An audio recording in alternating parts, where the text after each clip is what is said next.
Well, good evening. I was inside my house and I was looking for titles on YouTube, and I seen a verse, but I didn't ever click on it. I just saw the verse and I thought, well, that's interesting that he would post the verse.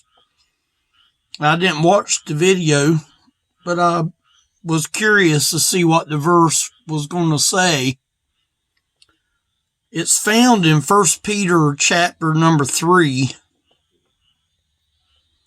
In verse 12, I'm going to go ahead and read it.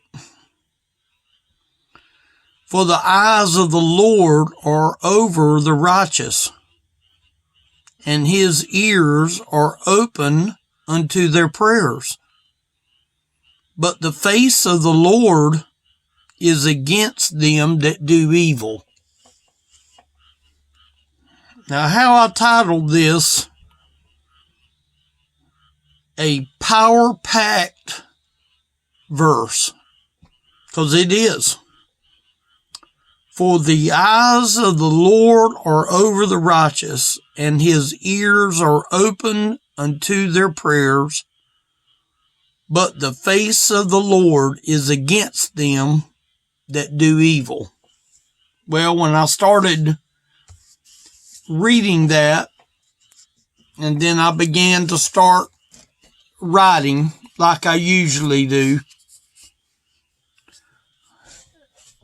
what I saw in that verse was a all-knowing God. A God that knows everything. A God that is 110% perfect in every way. No flaws whatsoever. It's hard to imagine something that has zero flaws. The all-knowing God. The all-seeing God. He sees all.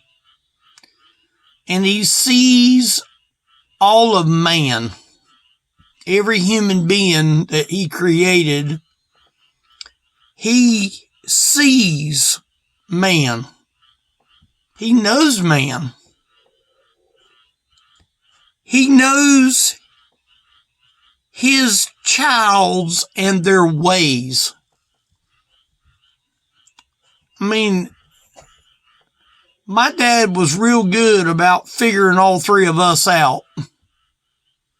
Every time that he would want to catch us into something, he would know how to figure us out. He always would. He knows his child and his ways. Just think of it. A God that knows all things. He is above, always looking down. In that verse it said, for the eyes of the Lord are over the righteous. It's like the Lord is over on top. I remember looking up at my dad, and he was a pretty good sized man. And I remember when I was just a little boy, I had to literally look up at him. He looked to be a grown individual. I had to look up to him. He is above, always looking down. He sees inside man's spirit. He sees inside man's inner spirit, whatever spirit there is.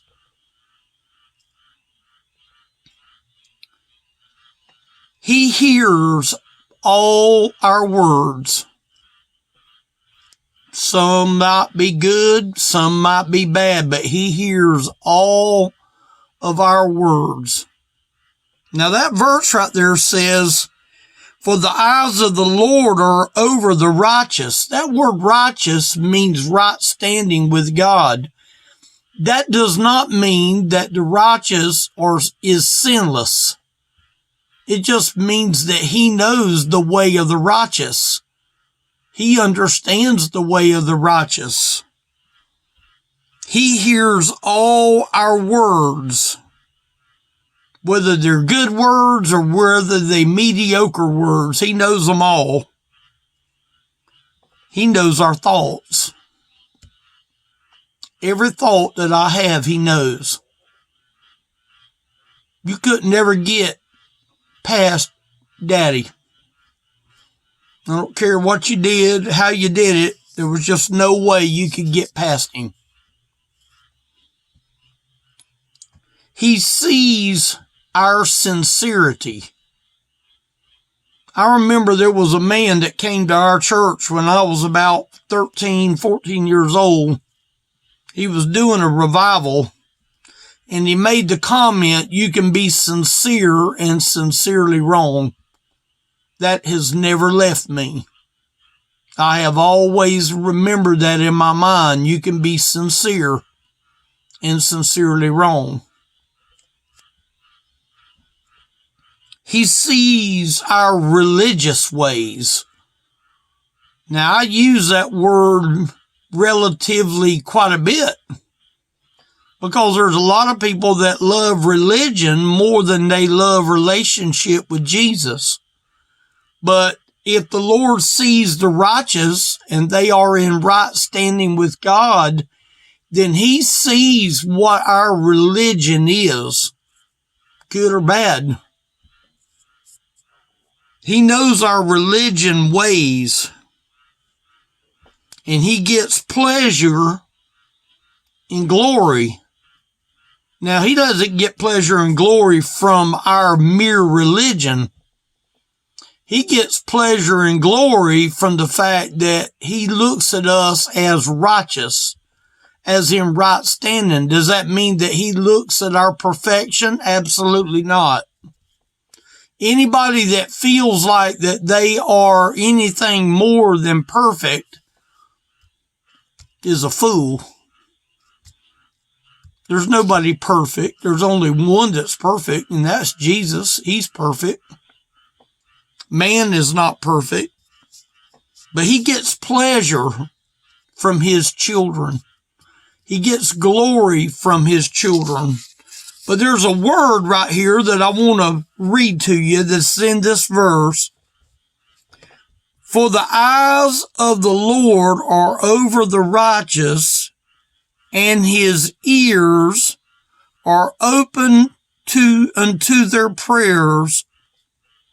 But, a but always messes up everything. Anytime a but is added, it just it starts raining on the garden to the point that it floods.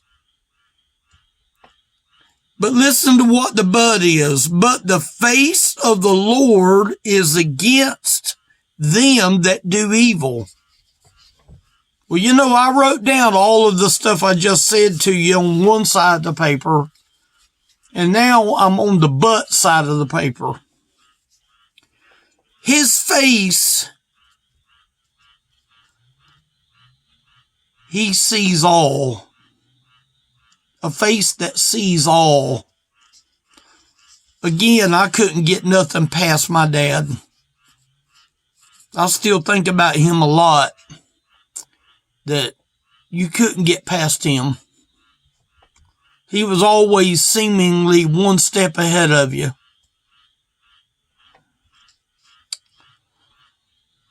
His face that sees evil. Now think of a God that is able to look into the hearts of the evil. Let me tell you how I estimated the word evil. He sees flesh, and he knows the flesh is being lost. There's lost people. Now, is this the people that he's talking about doing evil? There could be righteous people that does evil, that has evil ways and evil thinking. He sees flesh and he sees the lost person. He knows their mindset. My daddy knew my mindset. Oh, did he know me very well? He did. He knows the person that is lost and what they're thinking, their mind. And you know what? He even knows their quality. You know, there's some people that are evil that in their own mind and in their own way, they feel like they are quality people. I know a lot of honest, lost people. They're lost. They don't know Jesus. They might pay their bills and they might be as good of a neighbor as you'd ever want to know, but they're lost. They don't have no salvation. He knows their qualities. And you know what? Sad to say, he knows their future fates. He knows my fate. Before I came to the Lord, he knew my fate. He knew that if I didn't get my act together and begin to trust in him, that I could have ended up going to hell. I didn't want to go to hell. Hell had nothing for me. I didn't want to go there. He knows their future fates. I'm talking about the people that are lost now. He gets no pleasure in unbelief. No pleasure. Does it mention the lost here in this verse? No. But the face of the Lord is against them that do evil. One of the things I remember about my dad is we would sit in church and we would be probably cutting a fool. And he would turn around and he never had to come back there. He never had to do anything but give us a look. Now, if you notice up here in the top part of the verse, for the eyes of the Lord are over the righteous, and his ears are open to their prayers. But the face of the Lord is against them that do evil. Now, you know, some people say that I have a stare that can really be annoying, and I realize that. I understand I can have a snare or a stare that can be annoying to people. I get aggravated at times when I feel like I put up with foolishness. And maybe I shouldn't do that, but he gets no pleasure in unbelief. A father's stare shows no emotion. A father's snare shows no emotion. My dad, when he would just look at us, we was guilty as sin. I remember my dad one time saying, I'm going to get all three to get the right one. And you know what? He got the right one because he got all three of us. Was he ever abusive? Absolutely not. He was very loving. He understood. But he also understood that he had a job to do too, and that was to keep us in line. A father's stare shows no emotion. My dad didn't have to get emotional to stare at me when I was doing something wrong, because he knew that when he got me home, that my granny used to say, when I get you home. And that usually meant that when I get you home, there's going to be some trouble in the camp. You know what? He might not show emotion to me in this verse that I'm reading right now, but the face of the Lord is against them that do evil. I will tell you this. He's sad if a person stays lost. He's disappointed in a person that stays lost. He's even hurt in a person that decides that they just want to stay in a lost condition. I want you to know something.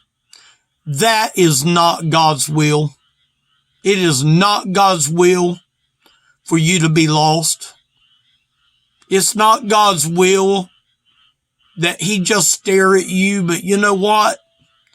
He's going to allow you to stand before him one day, on that day, and he's either going to tell you, enter on in, thou good and faithful servant, or he's going to say, depart from me, I never knew you. Now, do you think he really wants to say, depart from me, I never knew you? No. That's not his will. But it's a choice that only you make. I pray tonight that you make that right choice. Don't have your heavenly Father. If he's not your heavenly Father, then he's not your heavenly Father. But he still has emotion. And the emotion that he has, you don't want him to be disappointed. When he's willing to give you life and give you life more abundantly, he don't want you to just play him down. I could never get nothing past my daddy. I remember one time he told me if I'd help him on the farm, that at the end of the summer, he'd buy me a motorcycle. And I remember I was probably about 13 or so years old, first year on the farm. I never aggravated him about that motorcycle. But one day, he got up on a Saturday morning, and him and my mom loaded up, and I think we went to Lake City, and he bought me about a $600 motorcycle, and he told me when I got it, don't go to Glen with it. Don't go to Glen with that thing. You end up getting law caught. But you know what? I ended up going to Glen, and he knew I would. I tried to be nice about it, but he knew. He knew my intention. He knew that I wouldn't get in too big of trouble as I got older. You know, my Father knew me, and the Heavenly Father knows who his child is, and he knows who it is that is lost. And it's your choice. If you want to be part of his family, it's your choice. If you want to stay away from his family and decide you want to make it on your own, then he's going to tell you one day, I offered you my family and you wouldn't take it. Don't do that to him. Don't make him disappointed. Don't make him sad. Don't make him hurt. He went to the cross and died so you would have life eternal. Now it's up to you to make that call and make that decision. If you need help, there's a website called Elderly Ministry. There's a phone number there. Go to that website, look me up. I'll be glad to talk with you. Anything I can do, y'all yell. Thank y'all for listening.